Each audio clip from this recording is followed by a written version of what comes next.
Hi, my name is Master Pei. Welcome to Getting Started with Tai Chi. Tai Chi is an ancient art, came out of China. It offers many things for us to train to improve our health. But most people practice Tai Chi will find it that not only they improve their energy, which is the most important part, and the other one is they find they are balanced, they are muscle toning, and everything is improved. When we practice Tai Chi, normally speaking, there's three different things that is melded into this art. One is the philosophy, the ancient arts of yin and yang. And the second part, very little people know, Tai Chi is also a martial art. And third, Tai Chi combines many elements of the traditional medicines. And that's what it becomes today of Tai Chi. In Chinese, we have found something that flows in our body, and we call it qi. And rough translation in English, that means vital energy or energy force in our body. The qi flows in our body by following through a certain path, and what we call the meridians. When we practice Tai Chi, we open up the meridians and the channels, and the qi flows better. Everyone who practices Tai Chi can always feel that after a while, their energy levels is increased, and that's what we aim to, is to increase our energy when we practice Tai Chi. When one practices Tai Chi, the first thing that we need to do is to let go our tensions in our body, especially around the neck, shoulders, and our chest. Because our bodies affect how we feel and what we think. If we have little discomfort with our physical body, and that will affect our mind. So when we practice Tai Chi, the key words to remember is to let go the tensions in our body. When the tensions are let go, the mind is much more easy to be calm. And that's for the mind part. For the body, when we move slowly, more muscles is needed, and that will force more blood flow in our body. And that in turn will push the hearts to pump more blood. So our circulations will improve and our muscle toning will improve. Tai Chi is moved continuously. And I find through my teaching experience, most people sees the beginning and the ending posture. And they sometimes get confused or totally ignore the process between the beginning and the ending. What most important, it is the process. So I teach the move very mechanically in the beginning to show everyone that this is the timing point where your hands and feet has to reach at the same time.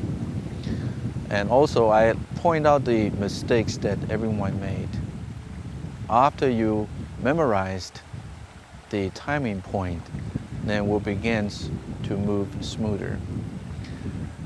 Practicing Tai Chi is very much like carving. You cannot carve what you wanted in the first layers. You have to carve layer by layer. You take out the first layers and you have a shape. Then you go back and refine. And each layers as you take out, it becomes more and more refined and more beautiful. The final product of Tai Chi, when we practice, is move smoothly without hesitations, and yet every frame is clearly executed. For the health part, I wanted to talk to you, it's like taking the medicines. If I go to a doctor for a medicines, he gives me a medicine for 7 days. It is better for me to take my medicines once a day instead of just before I go see the doctor, I take all 7 days medicines all at once. Practice is the same. Don't do once a week because that really does not benefit you. Do once every day. or twice or 3 times a day, it's better for you. The breathing in Tai Chi should be done naturally and not forced. But many people ask, how shall I breathe? And if you wanted to breathe, trying to focus on the ending move or the ending posture. Normally the ending posture is exhale. And you will breathe naturally and all in the transitions. So focus on the exhaled at your ending of a move. When you exhaled, feel your shoulders, chest, and let go the tensions in your shoulders and neck. In Tai Chi, every posture has a name, and every posture has an ending frame, or the ending move. Ending move is what this move looks like when you're finished. We tried our best to coordinate our exhaled with the ending move, but never hold your breath trying to do the ending move with one extra long exhaled. Breathe naturally. Just toward the end, when you come to this final posture of this frame or this move, let go your tensions. Let go the shoulders, chest, and neck muscles. There is no tensions at this moment. It is recommended that we start off with a warm-up, especially in the morning. There, in ancient Chinese traditional medicine, there is a book. Whoever wanted to study this traditional medicine, we all have to study with this book first. The first chapter, first paragraph, it says, the running water will not stink. The engines that constant used will not become rust.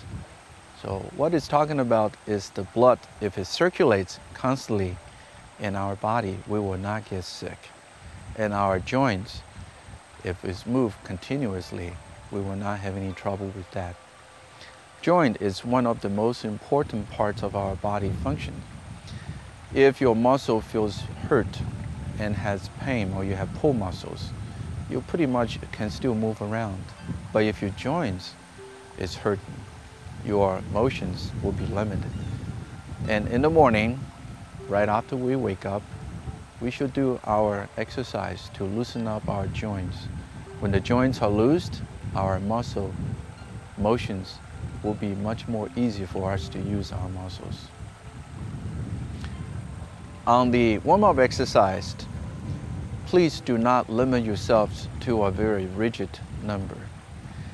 You do what you feel that you can do right now. As your body gets stronger, you may do more in the repetitions. But if you feel tired or weak, you can do less. And please don't force yourself. Everything about Tai Chi is done comfortably based on what you can do. Section 1 teaches us to move forward. And Section 2 teaches us to move backwards. Section 3 teaches us to move sideways and beginning to learn balance. Section 4, we have a very challenged squatting down and lifting the legs up and moving in angles. So it's better to learn how to move forward before we learn how to step back and sideways. Whenever we want to learn, I understand that everyone wants to go to the end product first. This is what I want and this is what I want to do. So I skip 1, 2, 3 and go right into 4 because this is what I wanted to do. In learning Tai Chi, we cannot do that. We have to build our body up. This routine is very easy to learn, but however, it is built into 4 different sections. I recommend that we start with section 1 first. Each section offers different things and teaches us in different things. Start off slowly by the number and no rushed. Be patient. When we practice, it's very much like lifting weights. And you watch someone lift a large weight and they say, that's the goal I want to get to, but I have to start off with a small weight.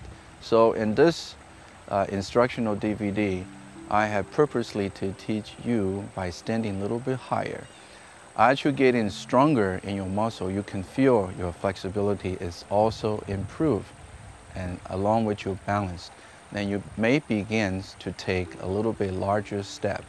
To take a larger step, you will need to squat down a little bit more. And sometimes when we say, I have reached to my limit, then you squat down for another inch, and that inch, it becomes a very big challenge. And I encourage everyone to go through the whole instructional DVD first before we begin to think about how high I can kick or how low I can squat down. Normally when we wake up, we want to have more energy. So it is good to practice when we wake up.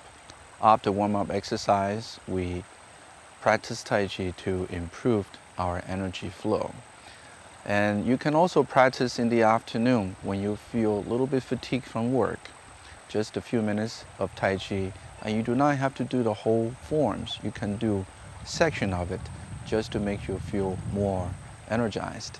But at night, it is best not to practice just before you go to sleep, because you are going to build up so much energy. It is okay to practice in the evening, but not before you sleep.